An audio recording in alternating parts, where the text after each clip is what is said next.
नमस्कार, स्वागत है आप सभी का ग्रे कार्ड में। आपके साथ मैं हूं पल्लवी रविंद्र सिंह। पश्चिम बंगाल की मुख्यमंत्री ममता बनर्जी ने विपक्षी दलों को एक चिट्ठी लिखी है। उसमें उन्होंने गुहार लगाई है कि सभी एकजुट हो जाइए लोकतंत्र को बचाने को लेकर के। और आज आपको बताते चले मतदान, दूसरे चरण का मतदान भी पश्चिम बंगाल में हो रहा है। ऐसे में पश्चिम बंगाल का सियासी समीकरण क्या है, उसी पर चर्चा करेंगे। लेकिन इससे पहले आप ये रिपोर्ट देखिए।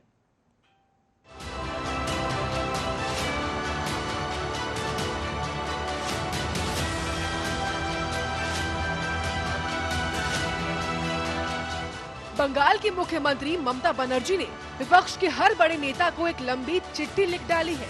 ममता बनर्जी का कहना है कि बीजेपी देश के लोकतंत्र पर हमला कर रही है और विपक्षी हर पार्टी को मिलकर उसके मंसूबों को नाकाम कर देना चाहिए। साफ है कि ममता बनर्जी का यह कदम रणनीति कम और हार की चिंता अधिक दर्शाता है। ममता ने ये चिट्ठी दूसरे फेज के मतदान से ठीक पहले लिखी थी और इसीलिए चिट्ठी की टाइमिंग पर सवाल उठने लगे हैं। राजनीतिक गलियारों में इस बात को लेकर कयास लगाए जा रहे हैं कि ममता बनर्जी ने आज ही चिट्ठी क्यों लिखी। इसके पीछे सबसे बड़ी वजह यही हो सकती है क्योंकि उन्हें लगता है कि बीजेपी और केंद्र सरकार एक तरीके से देश में गैर बीजेपी सरकारों को परेशान कर रही है और उन्हें अस्थिर करने की कोशिश कर रही है। पिछले कुछ समय के घटनाक्रम पर अगर नजर डालें तो गैर बीजेपी शासित राज्यों की सरकारों की मुसीबतें बढ़ी हैं। चाहे वह national capital territory of Delhi bill हो या फिर राज्यों में सीबीआई और ईडी की रेड हो। इसके अलावा आईटी रेड के जरिए भी परेशान किया जा रहा है।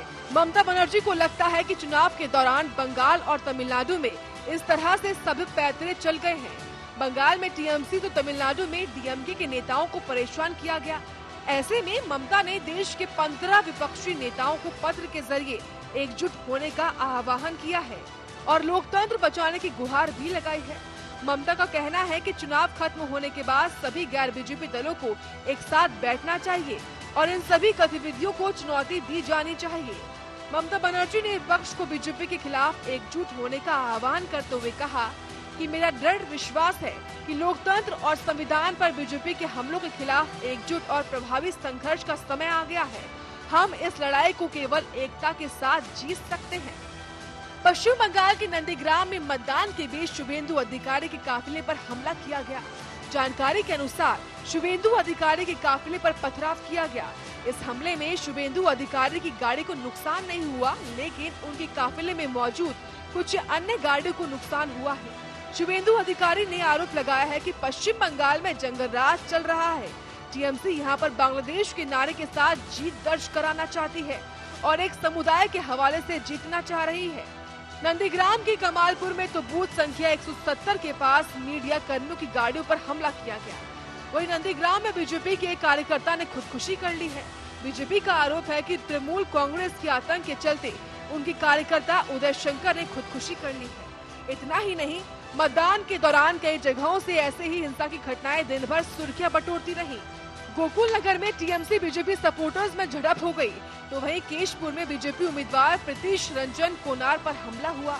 ऐसे में सवाल उठता है कि क्या ममता की चिट्ठी के बाद बंगाल का चुनाव मोदी वर्सेस ऑल हो जाएगा और क्या ममता दीदी को चुनाव में हार का डर इस कदर सता रहा है कि विपक्ष से गठबंधन की गुहार लगानी पड़ रही है। पहले फेज के मतदान की तरह दूसरे फेज के मतदान में भी हिंसा की घटनाएं सामने आना कहीं इस ओर तो इशारा नहीं कर रहे कि बंगाल में शांतिपूर्ण चुनाव कराना लगभग नामुमकिन है। Special desk, Arya news.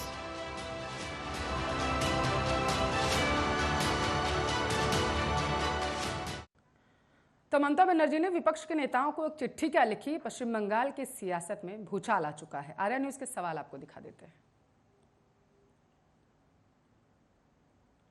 Bengal चुनाव में अब मोदी वर्सेस ऑल हो रखा है। जिस तरीके से आपको बताते चले जिस तरीके से ममता बनर्जी ने चिट्ठी लिखी है, उसको देखते हुए अब यही अंदाजा लगाया जा रहा है क्या दीदी ने संग्राम से पहले ही सरेंडर कर दिया है। यह सबसे बड़ा सवाल है जो आर्या न्यूज आप पूछ रहा है। आपको बताते चले क्या दीदी ने संग्राम से पहले बीजेपी के सामने सरेंडर कर दिया। बंगाल चुनाव में मोदी वर्सेस ऑल हो चुका है। आज इसी मुद्दे पर करेंगे चर्चा। इस चर्चा में शामिल हो चुके हैं हमारे साथ स्टूडियो से बीजेपी नेता हैं एनपी सिंह, राजनीतिक विश्लेषक है प्रदीप काडियान जुड़ चुके हैं, लाइव जुड़ चुके हैं हमारे साथ टीएमसी प्रवक्ता सुमित मेहरोत्रा, कांग्रेस के नेता लोकेश चुग हमारे साथ जुड़ चुके हैं। सभी मेहमानों का स्वागत है आर्या न्यूज पर। सबसे पहले एनपी सिंह आपके पास आना चाहूंगी। क्या दीदी घबराकर विपक्षी नेताओं के पास गई हैं? हाँ, घबराहट तो है उनकी। घबराहट नहीं होती तो वो इस तरह की चिट्ठी नहीं लिखती। पहले से तो उन्होंने ना कांग्रेस को कभी पूछा, ना दूसरे दल वहाँ पर जो लड़ाई लड़ रहे किसी के साथ उन्होंने बात ही नहीं की। सबसे लड़ाई की बात की उन्होंने। और बंगाल को पिछले 10 सालों में उन्होंने लाल बंगाल बना दिया। जब भी कोई बाहर के लोग जाते थे, या हमारे प्रधानमंत्री या हमारे गृह मंत्री या हमारे पार्टी अध्यक्ष कभी भी गए, उनकी गाड़ियों पर हमला, उनके ऊपर बीच बीच में तोड़फोड़, सब जगह उन्होंने पूरे बंगाल को ऐसा बना दिया कि वहाँ पर आतंकवादी अड्डे बन गए एक तरह से, और वहाँ को घुस ही ना सके, इस तरह का कर दिया गया वहाँ पर। तो उनको घबराहट तो हारने की है, तभी तो उन्होंने आज चिट्ठी लिखी है। नहीं तो अगर उनको घबराहट आज नहीं होती, पहले से अगर उनके दिमाग में कोई ऐसी बात होती तो पहले वो दूसरे विपक्षी संगठन के लोगों से बात करके तालमेल कर सकती थी। लेकिन उनको अब लगा है कि भाई जनता तुम्हारे से टूट चुकी है, जनता तुम्हारे से ऊब चुकी है, जनता भारतीय जनता पार्टी की तरफ जा रही है, इसलिए उनको घबराहट हुई है और वो दूसरी पार्टियों को मिलाने के लिए चिट्ठी लिख रही है। तो मुझे तो नहीं लगता कि कोई और कारण रहा होगा। यही कारण है क्योंकि जनता उनसे ऊब भी गई है, टूट भी गई है, जनता उनके पक्ष में आज नहीं खड़ी है वहां पर। ठीक है सुमित जी, कितनी सच्चाई है एनपी सिंह की बातों में? ये सपने देखते रहे, पर बाकी बंगाल की जनता बिल्कुल समझदार है कि किसे लेकर के आना है। और तेरे 2 तारीख को पता लग जाएगा एनपी सिंह जी को कि कितना लाल बंगाल हुआ। क्या जरूरत क्या पड़ गई? जरूरत क्या पड़ गई एक बार फिर से विपक्षी नेताओं को इकट्ठा करने की? विपक्ष के नेताओं को उन्होंने चिट्ठी आज की नहीं लिखी है। उसमें आप लोगों को खुद बता रहे थे, अभी आपके चैनल पर मैं सुन रहा था कि उसमें लिखा है कि चुनाव के बाद सारे विपक्षी दलों को एक होकर के बात करनी चाहिए जो आज देश खतरे में है, जिस तरीके से पॉलिसी बनाते चले जा रहे हैं। आज चुनाव के वक्त में चिट्ठी लिखी गई है। आज चुनाव है, आज ही चिट्ठी अगर आप भेज रहे हैं तो घबराहट तो होगी ना, तभी घबराहट है। एनपी सिंह जी कोई घबराहट नहीं है, रुक जाइए आप। आज फेस थोड़ा सा निपटने दीजिए, 2 तारीख को आपको पता चलेगा चिट्ठी क्यों लिखी गई थी, किस लिए लिखी गई थी। वजह तो अभी बता दीजिए ना, जनता भी जानना चाहती है। अब देखिए पश्चिम बंगाल की जनता भी जानना चाहती है ना, इसके साथ विपक्ष के नेता भी जानना चाहते हैं कि क्या जरूरत पड़ गई। पल्लवी जी देखिए, हम पहले चरण में भी जीत रहे हैं, दूसरे चरण में भी हम जीत रहे हैं। ये भारतीय जनता पार्टी अपने जो सपने देख रहे हैं लोग देखते रहे। लेकिन ममता बनर्जी तो कह रही हैं कि सही तरीके से मतदान नहीं हो रहा है आज। कैसे कह सकते हैं आपके जीत? देखिए जनता ने मन बना लिया है टीएमसी को लेकर के आने के लिए, पर ये भारतीय जनता पार्टी चाह रही है वहां पे किसी तरीके से गड़बड़ी करे, चाहे ईवीएम में करे, चाहे तो ममता बनर्जी के इन आरोपों में कितनी सच्चाई है ये बताइए सुमित जी। या तो उनकी बात जनता माने पश्चिम बंगाल की कि बीजेपी जो है वो कहीं ना कहीं जो वोटिंग हो रही है उसके प्रतिशत में हेर फेर कर रही है, या तो ममता बनर्जी की बात मानी जाए या फिर आपकी बात मान लेते हैं कि नहीं ठीक है पहले भी जीते थे अभी भी जीतने वाले हैं। इन्होंने वोटिंग मशीन में गड़बड़ी करने की कोशिश। अरे तो थोड़ा सा क्लियर कीजिए ना बातों को सुमित जी। बिल्कुल ये इधर उधर हो रही है बातें, कुछ क्लियर नहीं हो पा रहा, समझ नहीं आ पा रहा है। गड़बड़ी करने की पूरी कोशिश कर रहे हैं। तो गड़बड़ी इसलिए हो रही है कि आपको जिताया जाए। सुमित जी आप पता है आप क्या कह रहे हैं? आप ये कह रहे हैं कि आप जीतने वाले हैं, आप ये कह रहे हैं कि जो आज मतदान हो रहा है उसमें आपको सबसे ज्यादा, सुनिए ना, आपको सबसे ज्यादा वोटें पड़ने वाली, आप यही कह रहे हैं ना। और दूसरी तरफ ये भी कह रहे हैं कि ममता बनर्जी, सुनिए ना सुमित जी, दूसरी तरफ ये भी कह रहे हैं कि ममता बनर्जी जो आरोप जो लगा रही हैं कि बीजेपी हेरफेर कर रही है, वोट के प्रतिशतों में करवाने की कोशिश कर रही है, अगर उनकी बात को माने तो साफ चेहरा ना आपकी साफ गोई जो है बातों में वो नजर नहीं आ पा रही है। किस लिए बीजेपी का, अगर मैं ममता बनर्जी की बातों को मानूं, किस लिए कर रही है? ताकि टीएमसी के पाले में ज्यादा वोट चले जाए, इसलिए तो आपके फायदे की बात हो गई ना। देखिए टीएमसी के पाले में तो वोट आ रहे हैं, जनता ने तय कर लिया है टीएमसी को जिताना है, माननीय ममता दीदी को जिताना है, माननीय ममता जी के नाम पे वोट पड़ रहा है पूरे बंगाल के अंदर, पूरे बंगाल के अंदर में मान लिया आपकी बात। ममता बनर्जी के आरोपों का तथ्य बताइए, थोड़ा सा आरोपों के बारे में बताइए। आरोप इसमें क्या आरोप, मुझे आप बताइए। आज वोटिंग मशीन के अंदर ये लोग गड़बड़ी कर रहे हैं नहीं कर रहे, सारे चैनल दिखा रहे हैं। अभी पहले पेज में ही इन्होंने गड़बड़ी करी थी, कई वोटिंग मशीन के ऊपर दवा कोई सा रहे बटन और पर्ची भारतीय जनता पार्टी की निकल रही है, ये तो आपने भी देखा है, इसमें कोई झूठ नहीं है, इस सही बात है। नहीं, हमने नहीं देखा, हम सिर्फ ममता बनर्जी के बयानों का विश्लेषण कर रहे हैं यहाँ पर। आज जिस तरीके से बयानबाजियां हुई, जो हिंसा हुई है और जिस तरीके से चिट्ठी लिखी गई है, उन बातों का विश्लेषण कर रहे हैं। पल्लवी जी, हम लोगों ने इसकी कंप्लेंट भी चुनाव आयोग में कर दी है, अब बाकी जनता तय करेगी किसे क्या करना है। सिंह साहब जवाब दीजिए। देखिए बिल्कुल आरोप गलत है, चुनाव आयोग के ऊपर भी आरोप लगा रहे हैं ये, इनके एक आदमी भी ऐसा नहीं है जिसको ये आरोप ना लगा रहे हो। इन्होंने सभी के ऊपर आरोप लगा दिए, जितनी पार्टी चुनाव लड़ रही उनके ऊपर आरोप लगा दिए, पूरी मशीनरी के ऊपर आरोप लगा दिए। पूरे मशीन अरे आप लोग उनके ऊपर अरे आरोप लगा रहे हैं, आप सबके ऊपर आरोप लगा रहे हैं, सबसे सहयोग भी मांग रहे हैं, सबके ऊपर आरोप भी लगा रहे हैं। आपने कांग्रेस के ऊपर भी आरोप लगाए, आपने दूसरी सारी पार्टियों पर आरोप लगाए, और आज मशीनों के ऊपर आरोप लगा रहे हैं। आप घबरा क्यों रहे? अगर आप जीत रहे तो आप घबरा क्यों रहे इस चीज से? आपको चिंता क्यों सता रही है इस चीज की? आप लोग जिस तरीके से वहां पे खेल खेल रहे हैं, खेला नहीं होने हमारा देंगे हम कोई आपका। खेल नहीं है, खेल आप लोग कर रहे हैं। पूरे बंगाल में आपने खून खराबा किया हुआ है।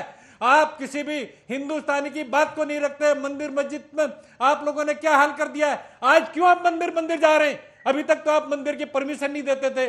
कोई हिंदू का कोई कार्यक्रम हो तो उसकी अनुमति नहीं मिलती थी। आज मंदिर में आप जाकर मत्था टेकने जा रहे हैं। आप आज क्यों जा रहे हैं? आप मंदिर बताइए। ठीक है, लोकेश जी भी कुछ कहना चाहते हैं। ठीक है सुमित जी, एक मिनट सुमित जी, बात सुन लेते। लोकेश जी भी कुछ कहना चाहते हैं। लोकेश जी काफी आराम से बात करेंगे। बिल्कुल। सिंह साहब, मुझे एक बात बताइए, जो घबराहट आपको लग रहा है कि टीएमसी को हो रही है जी, क्या ये घबराहट की शुरुआत आपके ईडी की छापामारी से, वहां पे टीएमसी के कांग्रेस के मशीनरी खरीदने से, वहां पे बाकी जो आपके जो और ये सीबीआई और बाकी ये सब लोगों का जो धाड़ पड़वाई आप लोगों ने, क्या ये नहीं मानी जाएगी? ये घबराहट का रीजन है। देखिए एक सिस्टम है, सिस्टम के तहत ठीक है, उनकी बात पूरी होने दीजिए। हाँ, बात पूरी करिए लोकेश जी, बात पूरी करिए, आपकी बातों का जवाब वो देंगे। बोलिए आप। अगर क्लास में कोई छात्र अच्छा पढ़ता है और वो 99 मार्क्स ला सकता है और वो लाता है, अगर किसी और छात्र की हेरा फेरी से उसके भले 1 अंक रह जाए या 2 अंक रह जाए और उसके लिए वो टीचर को कंप्लेंट करता है, तो इससे ये नाजायज है बोलना कि जीत तो आप पहली रहेगा। अगर कोई व्यक्ति 99 सीटें, 100 सीटें या अंक ला सकता है और वो लाता भी है, तो वो अपना 1 अंक क्यों छोड़े? ठीक है, एनपी सिंह साहब जवाब दीजिए। नहीं, देखिए उन्होंने कहा कि 99 नंबर लेके आता है और 2 नंबर क्यों छोड़े। बिल्कुल नहीं छोड़ने चाहिए। हर आदमी को अपनी लास्ट लड़ाई तक लड़ना चाहिए। जीतने के लिए हर एक आदमी को पूरी ताकत लड़ानी चाहिए। कहीं भी मैंने ये नहीं कहा कि आप अपनी लड़ाई को ना लड़ें, लेकिन आप ईडी की छापेमारी की बात कर रहे थे। छापेमारी एक सिस्टम है सरकार का, पहले से चलता आ रहा है, पहले भी चलता था। क्या कांग्रेस के टाइम में छापे नहीं लगते थे?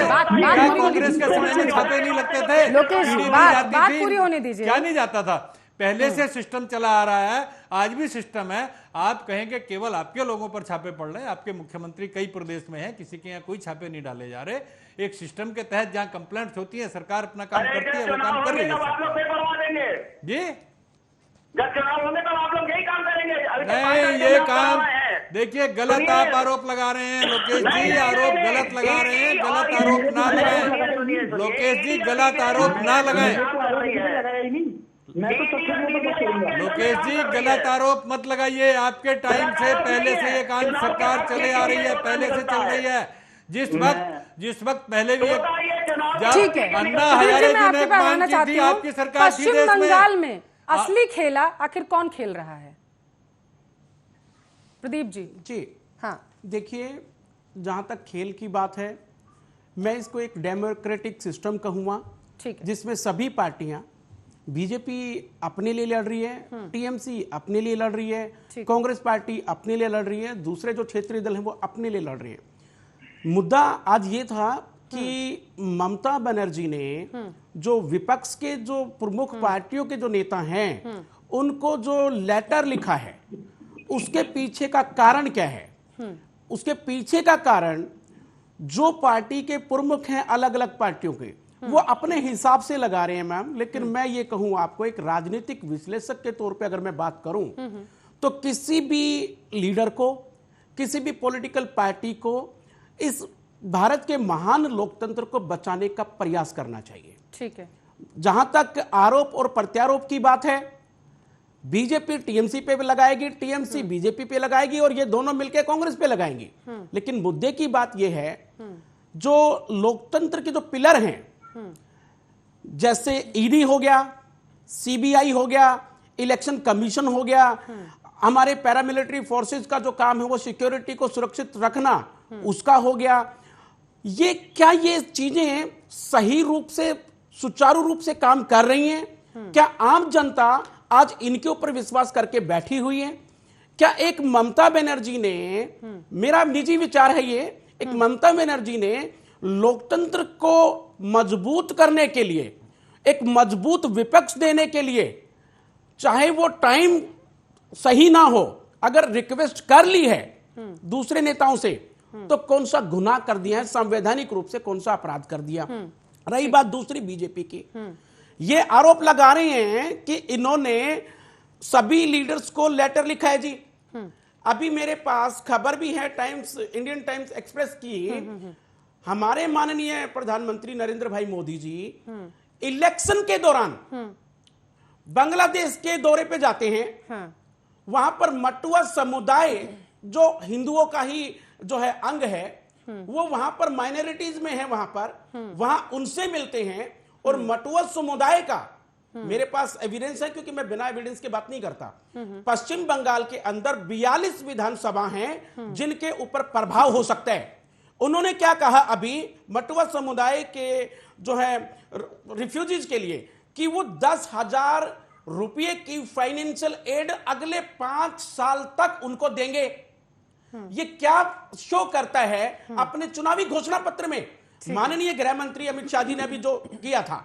दूसरा, महिलाओं के लिए जो शिक्षा है उस पे 3,000, सुमित जी मैं आपके पास आऊंगी, 3,000 रुपए महीना, जो दलित महिलाएं हैं 3,000 रुपए महीना की उनको पेंशन दी जाएगी। मैं माननीय गृह मंत्री जी से, माननीय हमारे प्रधानमंत्री नरेंद्र भाई मोदी जी से, बीजेपी के दूसरे, कुल मिलाकर अगर मैं आपकी बातों को समझूं, आप ये कहना चाहते हैं, सारे मेहमानों के पास जाना है प्रदीप जी, आप ये कहना चाहते हैं कि खेला कहीं ना कहीं बीजेपी करने की कोशिश कर रही है। क्या जो जहां पर इनकी सरकार है वहां पर दलित महिलाओं को 3,000 रुपए महीने की पेंशन मिल रही है, स्कॉलरशिप मिल रही है, और नहीं मिल रही है तो बंगाल में क्यों, पूरे देश में क्यों नहीं? खेला बीजेपी खेलने की कोशिश कर रही है। अगर मैं आपकी बातों का विश्लेषण निकालूं कहीं ना कहीं, तो निचोड़ जो है वो यही है। सुमित जी, मतुआ समुदाय का जिक्र किया है प्रदीप जी ने, आप भी बता दीजिए मतुआ समुदाय के बारे में जरा सा। देखिए पल्लवी जी, वो बात सही कह रहे हैं हमारे प्रदीप जी कि आज चुनाव से पहले राउंड से 2 दिन पहले वहां पे जाते हैं बांग्लादेश के अंदर, बड़ी बड़ी घोषणाएं करते हैं, मंदिर बनवाने की बात करते हैं।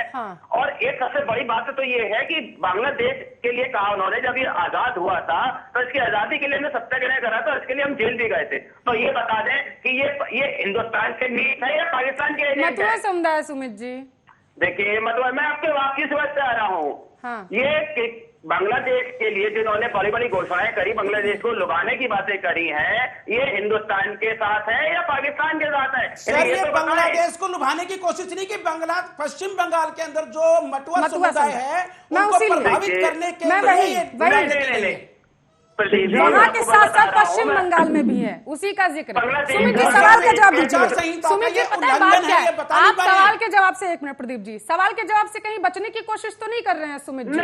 क्योंकि लगातार हम चर्चा में बैठ रहे हैं और आप आते हैं मेरी डिबेट्स में, और मैं मतुआ समुदाय को लेकर आपसे जिक्र करती हूँ।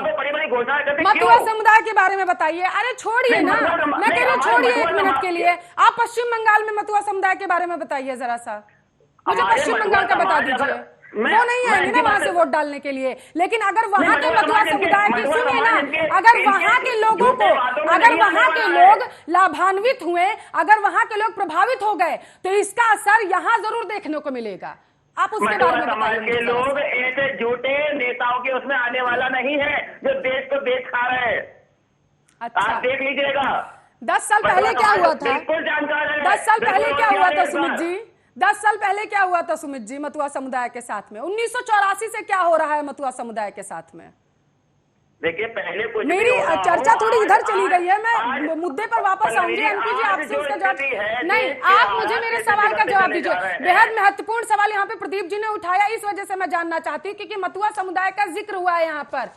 टीएमसी की सरकार बनी और यह माना जाता है कि मतुआ समुदाय जो बड़ोमाती, उनकी वजह से ही कहीं ना कहीं 10 साल से आप लोग सत्ता में बैठे हुए हैं। मुझे जवाब दीजिए, पश्चिम बंगाल में भी मतुआ समुदाय की क्या स्थिति है? क्या एक भी सरकारी योजना मतुआ समुदाय के पास में पहुंची है? क्या उन्हें नागरिकता देने का जो वादा किया गया था वो मिला है? मुझे ये बताया, अब ठेला कौन कर रहा है वो मैं अभी एनपी सिंह जी से पूछूंगी जाकर के, क्योंकि सीए लाने की बात लगातार, एनआरसी सीए लाने की बात बीजेपी कर रही है। आप जवाब दीजिए जरा सा। पल्लवी जी, जिस तरीके से आज खेल खेल रहे हैं, चाहे सीए आप बताइए, 1984 से ये समुदाय वेट कर रहा है, आप बताइए 10 साल पहले क्या हुआ था? आप ये बताइए, 10 साल से ये समुदाय टीएमसी का मुंह तो क्यों ताक रहा है? मुझे ये बताइए। मैं लगातार एक डिबेट में जरूर लेती हूं कि वो पश्चिम बंगाल के ऊपर हो, और मैं ये मुद्दा लगातार उठाती रहती हूं। और सुमित जी, आप तो कई बार बैठे भी हैं, मुस्कुरा भी रहे हैं, हर बार आप सवाल से बच जाते हैं। प्रदीप जी ने उठाया सवाल, लाजिमी है, बताइए, जवाब दीजिए। आज को इस बार कुछ ना कुछ बिल्कुल मिलेगा। सुमित जी, क्या मुझे सिर्फ इसका जवाब दीजिए, मैं जाऊंगी एनपी जी के पास, मैं जाऊंगी। सुनिए सुमित जी, क्या एक भी सरकारी योजना अगर इस समुदाय को पश्चिम बंगाल में टीएमसी की तरफ से मिली है, उसको बता दीजिए। ऐसा कुछ नहीं है, सारे समुदाय को कौन सी मिली आप बताइए, कौन सी मिली आप बताइए, कौन सी मिली योजनाएं जो बनती है, कौन सी मिली है? सरकारी योजना मिली है? फंस जाएंगे सुमित जी, सुनिए मेरी बात। ऐसा इसलिए क्योंकि जिस व्यक्ति को, जो व्यक्ति यहाँ की नागरिकता की श्रेणी में ही नहीं आता है, वो मुंह ताक रहा है 10 साल से आप लोगों का कि कोई सरकारी योजना हमें मिले और हमें भारत की नागरिकता दी जाए कम से कम। उस पर सरकारी योजना कैसे पहुंच जाती है, बताइए जरा सा, कैसे पहुंच जाती है? पल्लवी जी, मैंने आपसे कैसे पहुंची? आपने कहा सरकारी योजनाएं मिलती हैं, हर समुदाय को मिली, कैसे पहुंचा दिया आप लोगों ने? इसी वजह से एनपी सिंह जी आपके पास आना चाहूंगी, इसी वजह से आप लोग कहते हैं कि एनआरसी लागू होना चाहिए ताकि एक डेटा जो है वो कलेक्ट हो सके, और जो भारत के नागरिक हैं उन्हें कम से कम जो सहूलियतें सरकार के द्वारा दी जा रही है वो डायरेक्ट उनके पास पहुंच सके, खास करके घुसपैठियों को किसी तरीके से, जो भारत के नागरिक है उनसे नुकसान नहीं होना चाहिए। सिंह साहब देखिए, सुमित जी गुमराह करने की कोशिश कर रहे हैं, इनका बिल्कुल गलत है। अब सुमित जी आप ये बता दें, जब बांग्लादेश में गए हैं प्रधानमंत्री जी, उन्होंने विदेश में जाकर अगर अपनी कोई बात रखी है और उन्होंने वहां जो बात रखने के बाद आप कह रहे हैं कि 42% मतुआ समाज के लोग हैं। 42% एक बहुत बड़ा मेजर होता है, 42% बहुत बड़ा परसेंटेज होता है। आपने 42% को 10 सालों से रिकॉग्नाइज ही नहीं किया देश के अंदर, प्रदेश के अंदर रिकॉग्नाइज ही नहीं किया आपने उन लोगों को। अगर इतने वोट हैं वहां पर, इतने लोग रहते हैं वहां पर, आपने उनका कभी जिक्र नहीं किया पिछले 10 वर्षों से, एक बार भी उनके बारे में सोचा नहीं आप लोगों ने। आपने उनको बंधुआ मजदूर बनाकर रख दिया प्रदेश के अंदर। क्यों ऐसा किया जा रहा है? अगर ये आज हमारे प्रधानमंत्री जी ने उस समाज का सम्मान किया है, उसका नाम लिया है, तो आपके पेट में दर्द हो गया इस बात को लेकर। हमारे प्रधानमंत्री जी हर एक आदमी का ध्यान करते हैं, हमारी पार्टी के लोग हर एक जाति का सम्मान करते हैं, हमारे लोगों ने सम्मान किया है उनका। आप गुमराह कर रहे हैं लोगों को। सुमित जी यहाँ पर गलत हो सकते हैं, समझिए एक बात, एक चीज समझिए। सुमित जी यहाँ पर गलत हो सकते हैं, टीएमसी यहाँ पर गलत हो सकती है। मैं आपसे ये पूछ रहा हूं कि जो समय उन्होंने चुना प्रधानमंत्री जी ने, वो आचार संहिता के खिलाफ था। मैं ये कह रहा हूं, अगर इसी मुद्दे को, एनपी सिंह साहब, मैं आपकी बातों का सम्मान करता हूं, उन्होंने कम से कम उनका ध्यान तो रखा। लेकिन मैं ये कहना चाहता हूं आपको, क्या आपको ये चीजें हमारी बीजेपी सरकार को या हमारे माननीय प्रधानमंत्री जी को ये इसी समय याद आई? ये 2 साल पहले, 4 साल पहले, 5 साल पहले आती तो समझ में आता। मैं सिर्फ यही कहना चाहता हूं आपको, कारण सही हो सकता है लेकिन समय ठीक नहीं है। ठीक है एनपी सिंह जी, कारण सही हो सकता है, समय ठीक नहीं है, यही तो सवाल आज आर्य न्यूज़ पूछ रहा है कि क्या समय को ना देखते हुए चिट्ठी लिख दी गई विपक्षी नेताओं को? कारण सही था, लोकतंत्र को बचाने की, मान सकते हैं, लेकिन समय चुनावी क्यों चुना गया? एनपी सिंह साहब जी, प्रदीप जी की बात का मैं सम्मान करता हूं। ये बताना चाहता हूं कि हमारे प्रधानमंत्री जी ने बांग्लादेश में जाकर ये बात की है। वो पिछले साल या अभी 6 महीने 4 महीने पहले बांग्लादेश नहीं गए। जब वो बांग्लादेश गए तभी उन्होंने इस बात की घोषणा किया और वहां पर किया, बंगाल के अंदर कोई घोषणा नहीं की उन्होंने। क्यों चुना? समय क्योंकि प्रदीप जी ने भी कहा कि कारण उनका जो वो है, उनकी जो सोच होगी वो सही हो सकती है, लेकिन समय गलत था जिस तरीके से उन्होंने प्रभावित करने की कोशिश की। फिर तो एक मिनट में एनपी सिंह जी, प्रभावित करने की कोशिश कहीं ना कहीं अगर देखी जाए, एकजुट करने की कोशिश जो ममता बनर्जी की तरफ से भी की गई, तो वो भी तो कहीं ना कहीं समय को देखते हुए करनी चाहिए थी। सिंह साहब बिल्कुल उनको पहले करनी चाहिए थी। 10 साल पहले, 8 साल पहले, 6 साल पहले कर सकती थी। उन्होंने कोई ऐसी घोषणा नहीं की ममता जी ने कि भाई ये चिट्ठी जो है और पहले लिख सकती थी। लेकिन जिस वक्त प्रधानमंत्री जी बांग्लादेश गए हैं वो तभी गए जब वहां उन्होंने बुलाया है। अगर वो पहले बुलाए होते तो पहले जाकर बात कर सकते थे। उन्होंने बांग्लादेश में कोई घोषणा नहीं, उन्होंने बांग्लादेश में किया, बंगाल के अंदर घोषणा नहीं की। अगर वो बंगाल के अंदर घोषणा करते तब आचार संहिता का उल्लंघन था। अगर बांग्लादेश में उन्होंने जाकर कहा है तो बांग्लादेश के लोगों के भी ये कहा है तो वहां पर। ठीक है लोकेश जी बड़ी देर से शांत बैठे हुए हैं, थोड़ा सा जवाब भी दे दीजिए। खेला कौन कर रहा है? शांत कांग्रेस तो कहीं गुम नजर आ रही है पश्चिम बंगाल में, खेला बीजेपी और टीएमसी करने में लगी हुई है। मैडम खेला एक ही है जो पूरे भारत वर्ष से खेला जा रहा है, भागा जा रहा है। आज अप्रैल 1 है,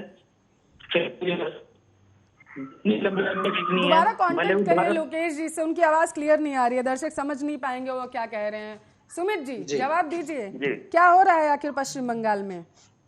पश्चिम बंगाल में तो खेला हो गए। हाँ, भारतीय जनता पार्टी दूसरी तरीके से खेल रही है, हम दूसरी तरीके गठबंधन से की खेल बात रहे हैं। देखिए, प्रदीप जी ने भी कहा है कि समय गलत था। हाँ जी बॉस। तो समय लग रहा है आपको सुमित जी गलत हो गया?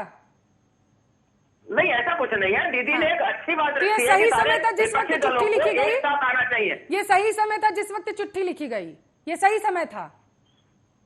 तो इसमें क्या गलत है मुझे बताइए? कोई घोषणा तो नहीं करी है जनता के, तो कोई वादे नहीं मैं तो करे। आपसे समझना क्या चाहती हूँ, लुभाने के लिए नहीं, मैं आपसे समझना चाहती हूँ जो सुमित मोदी जी जी कि ने ये बातें समय करी सही था। बांग्लादेश में हाँ। जाके वो लुभाने वाली थी, वो आचार संहिता में आ रही है। ये आचार संहिता में कोई चीज बात नहीं आ रही है। ठीक है लोकेश जी, आप तक आवाज पहुंच रही है? जी मेरे पास ठीक है, आवाज आ बात रही है। पूरी करिए। मैं ये कह रहा था, खेला सिर्फ एक पार्टी खेल रही है, वो है भाजपा। ओह, मुझे लगा आप खेल कांग्रेस के अंदर कहेंगे। पूरे भारत यहाँ पर तो कम से कम कांग्रेस बाहर निकल के आएगी लोकेश जी। मुझे लगा था आप ये नहीं, कहेंगे नहीं। कि देखिए ये दोनों कुछ भी करते रहे लेकिन खेला कांग्रेस करके चली जाएगी। मुझे मेरी सुनिए मैम, मेरी कमाल सुनिए। करते ये हैं। खेला वो वाला खेला नहीं है हाँ। जो आप समझ रही हैं। हाँ, ये तो खेल बताइए खेल ना है। कांग्रेस कहाँ है आखिर पश्चिम बंगाल मैम में? कांग्रेस मैम पश्चिम बंगाल में आएगी। हाँ। और निकलेगी। जितनी सीटों पे हम लोग लड़ रहे हैं उसके ऊपर पॉजिटिव रिस्पांस मिलेगा। हाँ, कितनी ऐसी कोई क्या बात लगता नहीं है? 130 और साल इसके पुरानी अलावा पार्टी, इसके 130 सबसे साल पुरानी पुरानी पार्टी इस स्थिति में नहीं है कि सभी सीटों पर इलेक्शन लड़ ले। प्रदीप जी इनके जो हैं, अध्यक्ष हैं, ठीक है। इनके जो महामंत्री हैं वो गायब हैं। लोकेश जी, प्रदीप जी हैं, राजनीतिक विश्लेषक हैं, वो आपसे सवाल कर रहे हैं। 125 सबसे साल पुरानी पुरानी पार्टी, सबसे बड़ी पार्टी, क्या वजह है कि राज्यों में सिमटती जा रही है शून्य के आंकड़े पर? ऐसा देखिए, ऐसा है, ये परिदृश्य है जो भाजपा सरकार लोगों को दिखा रही है। तो कांग्रेस और क्या कर रही है वो भी राजनीतिक तो दिखा दे। पुंडुचेरी से आपकी सरकार चली कांग्रेस गई, सच्चे अब हो रही है मैडम, 5 राज्यों में के चुनाव सामने हो रहा नहीं आ है। रही है। इनके पास मैडम, 5 राज्यों में चुनाव है। मैडम, इनके पास गांधी परिवार के अलावा शीर्ष नेतृत्व का अभाव है। जो कांग्रेस की आज की जो गलत नीतियां हैं, अपना जो मनमुटाव है, उसके चलते इनकी दुर्दशा हुई है। बीजेपी हराने के लिए दोषी नहीं है इनको, इनके खुद के कार्य ऐसे हैं कि ये गर्त में चली गई हैं। इनको एक प्रेसिडेंट नेशनल कांग्रेस का गांधी परिवार से भारत से नहीं मिलता। जब देखो कार्यवाहक या उल्टा फुल्टा करके सोनिया गांधी जी 17 साल के डेमोक्रेटिक सिस्टम है कि सोनिया गांधी 20 साल से बनी रहे। लोकेश जी, नॉन तो गांधी चिट्ठी का परिवार क्यों नहीं आ रहा? चिट्ठी का जो जवाब है ममता बनर्जी को कौन देने वाला है? हर पार्टी का एक चयन प्रक्रिया होती है। ठीक है, चिट्ठी का जवाब कौन देने वाला है? राहुल गांधी देंगे जाकर कि ये प्रियंका गांधी वार्ड या फिर से एक बार सोनिया गांधी के पास जाएगी ये बातें? मैम, इस वक्त प्रेसिडेंट जो हैं वो सोनिया जी हैं। हाँ हाँ, तो निश्चित तौर पे हाईकमान ही उसका बोलेगा। पूरी कमेटी बैठेगी और उसके अंदर जनरल सेक्रेटरीज और नेशनल प्रेसिडेंट हैं बोलेंगे। तो महागठबंधन में एक बार फिर से वापस जा रहे हैं कांग्रेस टीएमसी के साथ में? ये तो हाईकमान सुमित जी के खुश ऊपर हो है। जाएंगे ये बात सुनते ही। मैम, ये नहीं तो पल्लवी हाईकमान जी, के ऐसा ऊपर कुछ है। नहीं है। नहीं, पूर्ण अक्सर बहुमत की हुआ सरकार बन रही है, है। अक्सर हुआ, क्योंकि 2-3 दिन से मैं जब से डिबेट्स ले रही हूँ, जब भी कांग्रेस का कोई नेता बोलता है कि हाँ ठीक है बीजेपी हार जाएगी टीएमसी जीतेगी, आप बड़े खुश हो जाते हैं। इसलिए मैंने कहा खुश हो जाएंगे। पल्लवी देख खुश लेते हो हैं। जाना, क्या परेशानी है? भारतीय जनता पार्टी अगर इसमें भी वो उसमें कोई परेशानी है तो बताइए। बीजेपी ने अभी कुछ कहा ही नहीं है ना सुमित जी, सवाल यही। आप देखिए, आपने ये नहीं कहा कि कांग्रेस को परेशानी है, आप सीधा बीजेपी के पास चले गए। इसी वजह से मैं 2-3 दिन से आप जब भी डिबेट में आते हैं मैं कह रही हूँ अप्रत्यक्ष रूप से कहीं ये अंदर ही अंदर महागठबंधन तो नहीं चल रहा है। नहीं, देखिए ऐसा कल कुछ नहीं बात है। सामने भी आ गठबंधन की कोई गई। बात नहीं, सच्ची गठबंधन बात है कि होना होता बीजेपी और तो कांग्रेस का पहले होता। गठबंधन हो गया। गठबंधन की कोई बिल्कुल, बात नहीं। हम ऐसा- 294 सीटों पर लड़ रही है पार्टी। ठीक, एक मिनट लोकेश जी, जा रहे हैं महागठबंधन में? मुझे जाना है प्रदीप जी के पास सवाल लेने के लिए, जल्दी से। के ऊपर है, इसमें हम लोग डिसाइड नहीं कर पाएंगे। हाँ। That depends on the high command. We are not updated about this thing. तो मान लीजिए ना, ठीक है प्रदीप जी जवाब दीजिए। क्या लगता है, आप खुश भी हो रहे हैं, मान लीजिए कि जाने वाले हैं आप लोग, मान लीजिए इस नहीं, चीज मैं को। आपकी टोन के ऊपर हंसा, प्रदीप जी, तो मान लीजिए ना। प्रदीप जी देखिए, कहीं ना कहीं मैं कांग्रेस को सबसे बड़ा दोषी मानता हूं जो आज पश्चिम बंगाल के हालात हैं। आप देखिए, ममता बनर्जी के मुख्यमंत्री बनने से पहले तक जब वो रेल मंत्री थी कांग्रेस के जो सरकार में, वो दोनों रेल मंत्री रही हैं। क्या कारण था कि उनको जो है स्टेट पॉलिटिक्स को चुनना पड़ा केंद्र की पॉलिटिक्स से हटके? ये कारण आज तक ना तो टीएमसी बता पाई है और ना ही कांग्रेस बता पाई है। क्यों निकल के बाहर जाना पड़ा उनको?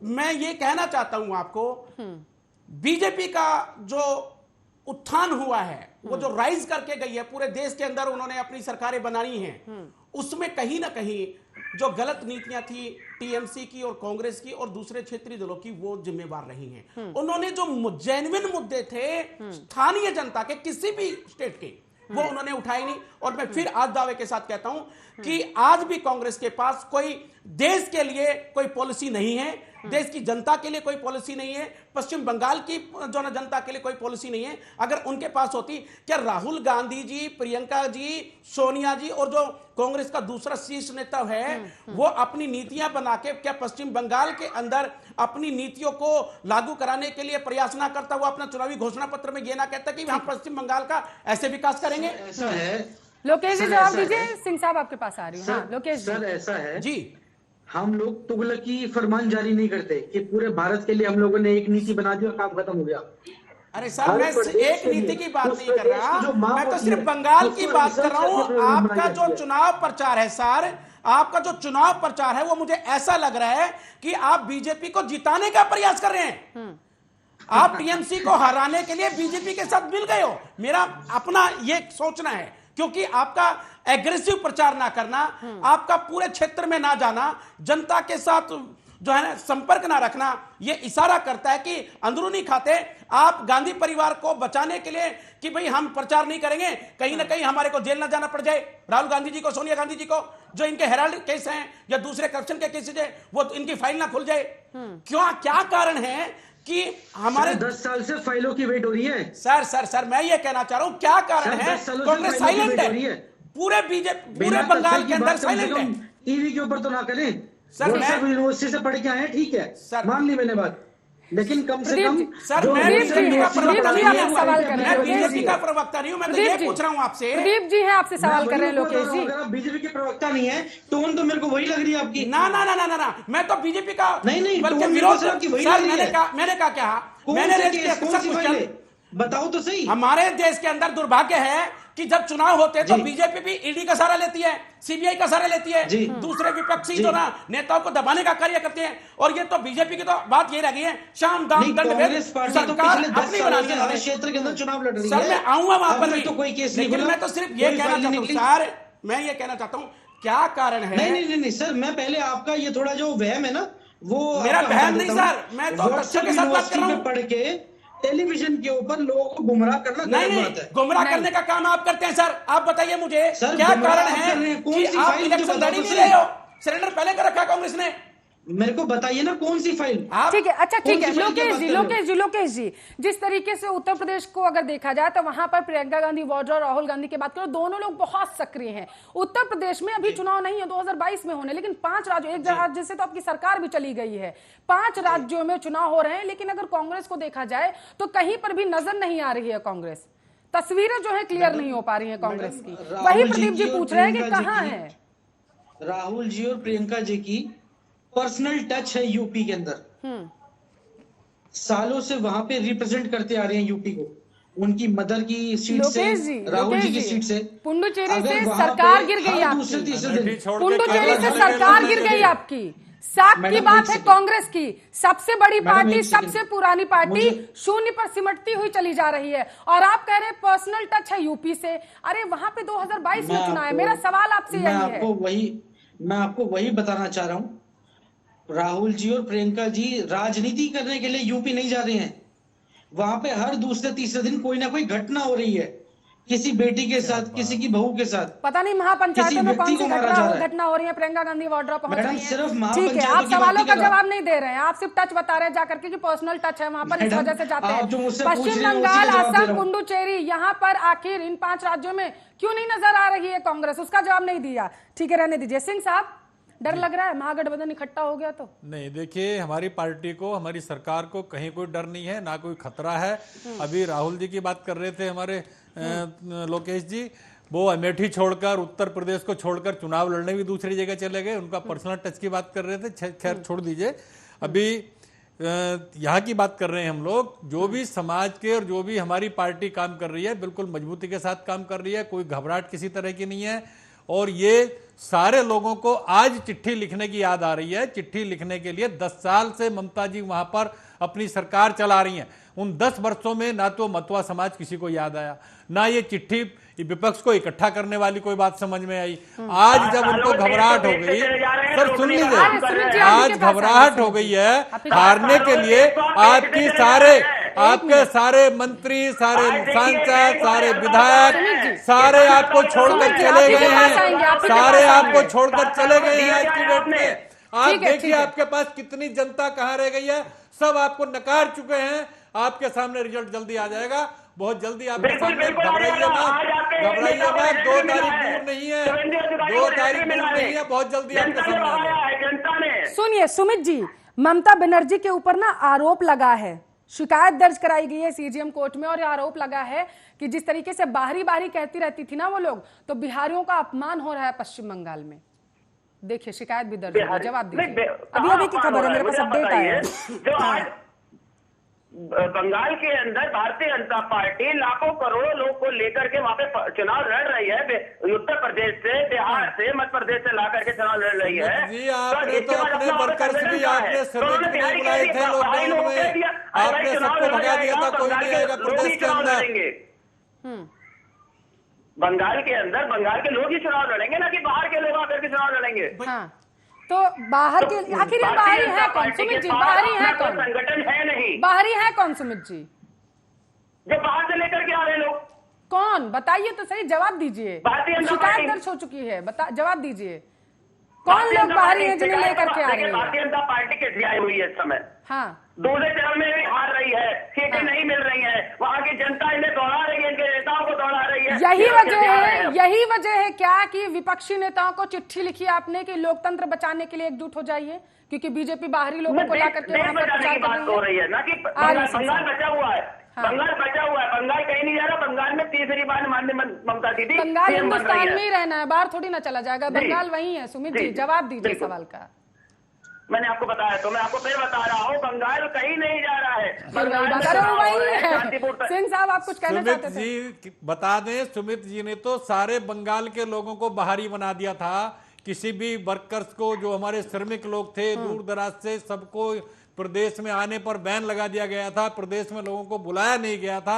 आपने तो सारे श्रमिक बाहरी बना दिए, वहां के सारे निवासियों को बाहरी बना दिया आपने सारे निवासियों को बाहरी बनाकर प्रदेश से बाहर कर दिया। सुमित जी, एक एक करके, सुमित जी एक एक करके, सिंह साहब बात पूरी की अपनी। जी, मैंने ये कहा कि जिस वक्त लॉकडाउन का समय था, ममता बनर्जी जी ने अपने प्रदेश के वर्कर्स, जो हमारे श्रमिक थे दूर दराज में, उनको आने पर भी बैन लगा दिया था। उनको अंदर नहीं आने दिया गया, ना बुलाया गया। जैसे दूसरी सरकारों ने गाड़ियां भेजकर अपने स्टेट में अपने लोगों को, श्रमिक लोगों को बुलाया, इनके प्रदेश में किसी को भी बुलाया नहीं गया। कई महीने तक बेचारे सब इधर उधर भागते रहे। तो ये प्रदेश के लोगों ने सबको, अपने लोगों को, अपने निवासियों को बाहरी बना दिया इन्होंने। आज बाहरी की बात करते हैं लोग। प्रदीप जी, क्या लगता है आपको, कांग्रेस के दोनों हाथों में लड्डू है क्या? एक तरफ तो आप ही ने कहा कि वो बीजेपी का विरोध नहीं कर रही है, शांति के साथ चुनाव प्रचार कर रही है, और दूसरी तरफ चिट्ठी मिल चुकी है। जवाब क्या हो सकता है आखिर? क्या कांग्रेस की रणनीति क्या है, क्या करना चाहती है? देखिए, कांग्रेस का जो नेतृत्व है वो कंफ्यूज है आज की डेट में। ठीक है, वो विपक्ष के साथ जाके विपक्ष को मजबूत बनाए, या साइलेंट रह के आदर्श रूप से जो ना बीजेपी को इलेक्शन जीतने दे और उसमें सरकार बनाने का मौका दे उनको, यहां पर मुद्दे की बात यह है मैम, लोकतंत्र को मजबूत अगर करना है तो कांग्रेस पार्टी के नेताओं से मेरी अपील है कि वो मजबूती के साथ अपनी बात को रखें, बंगाल के अंदर भी और पूरे देश के अंदर भी, और शीर्ष नेतृत्व को मजबूत करके सर भारत के इस महान लोकतंत्र को बचाने का अगर कोई प्रयास कर सकती है तो वो कांग्रेस पार्टी कर सकती है, जो क्षेत्रीय दल होते हैं उनके साथ मिलकर कर सकती है। अदरवाइज मैं ये कहना चाहूंगा कि जो बीजेपी है और इसकी जो नीतियां हैं, आज जो बीजेपी जो है वो किसी भी हद पे जा सकती है किसी भी स्टेट के अंदर सरकार बनाने के लिए। तो यहां पर अगर ये प्रयास किया गया है ममता जी के द्वारा, वो समय गलत मैं कहूंगा फिर गए, लेकिन उद्देश्य सही था, विपक्ष का होना जरूरी है। नहीं प्रदीप जी, आप पहले कह रहे थे समय उचित भी हो सकता है। मैडम मैंने क्या, देखिए मैंने क्या कहा आपको, मैंने यही कहा कि समय लोकतंत्र को मजबूत करने के लिए, लोकतंत्र को मजबूत करने के लिए विपक्ष की सभी पार्टियों को इकट्ठा होना चाहिए। मैंने इस बात से मैं कभी पीछे नहीं हट रहा, लेकिन इसका मतलब यह नहीं है कि चुनाव के दौरान ये सब चीजें की जाए। ठीक है, सिंह साहब जवाब दीजिए। देखिए समय की कमी है। प्रदीप जी जो कह रहे हैं मैं बिल्कुल सुन रहा हूं, उनकी बात का सम्मान करता हूं। उन्होंने गलत समय पर चिट्ठी लिखी है। चिट्ठी मैंने पहले भी कहा है, लिखनी थी उनको तो 2-4 साल 5 साल पहले भी लिख सकते थे। उन्होंने गलत समय पर लिखी है और आज वाकई उनको घबराहट है, घबराहट में चिट्ठी लिखी गई है, क्योंकि आज उनको पता लगा है कि मेरी आज कितनी औकात है। आज उनको पता लगा है जब वो क्षेत्र में जा रही है तो उनको पता लग रहा है कितनी जनता उनके खिलाफ नारेबाजी कर रही है, वहां पर कितने लोग उनको काले झंडे दिखा रहे हैं आज वहां पर, तो ये तो वहां पता लग रहा है, तब उन्होंने चिट्ठी लिखी है। पहले से कभी चिट्ठी नहीं लिखी। सुमित जी जवाब दीजिए, आप जवाब दीजिए। आप जिस तरीके से कह रहे हैं चिट्ठी लिखी गई है, तो चिट्ठी बम में तो एक और लेटर बम है जिसमें दिलीप घोष ने एक लेटर बम लिखा है जेपी नड्डा को कि हम लोग पहले चरण में 2 से 3 सीटें जीत रहे हैं, आइए यहाँ पे हमारी मदद करिए, यहाँ पे लाखों लोगों को लेकर के आके यहाँ पे आप वो केवल आपके पास होगा लेटर, वो कहीं लेटर नहीं है। गलत आप बयानबाजी कर रहे हैं, ये गलत बयानबाजी है। आपके पास नहीं है, मुझसे ले लीजिएगा, पूरे चैनलों पे चल रहा है, सबके पास है। कोई उनको ऐसी लिखने की जरूरत नहीं है। आज चुनाव का वक्त है, चुनाव को देखते जाइए। चुनाव की जनता आपके सामने आपको मुंहतोड़ जवाब देगी। वहां की बहुत ऊब चुकी है वहां की जनता। 10 साल में आपने जनता का खून निकाल दिया है वहां पर, आपने जनता को त्रस्त कर दिया पूरी तरह से वहां पर। ठीक है लोकेश जी, प्रदीप जी को आपने सुना? प्रदीप जी को आपने सुना? क्या जवाब है? सुन रहा हूँ मैडम, जवाब तो जनता देगी, रिजल्ट आने दीजिए। कांग्रेस भी अगर बीजेपी को कुछ जवाब दे देती टीएमसी को तो बेहतर होता। सबको पता चलेगा मैम। चलिए और दूसरी बात जो ये है कि ममता जी ने चिट्ठी लिखी, जो आज आपका टॉपिक है, वहां का जो नेता था उसको ये नहीं पता था कि बीजेपी किस कदर नीचे गिरेगी चुनाव जीतने के लिए। हो सकता है वो इस कोशिश को देखने के बाद चिट्ठी लिखी गई। चलिए ठीक है, अचानक से याद आ गया कि ऐसा भी हो सकता है, ममता बनर्जी को अचानक से हो सकता है, कांग्रेस को भी याद आ जाए कि ऐसा हो सकता है। मुस्कुरा भी रहे हैं। बहुत बहुत शुक्रिया तमाम मेहमानों का इस मुद्दे पर चर्चा करने के लिए।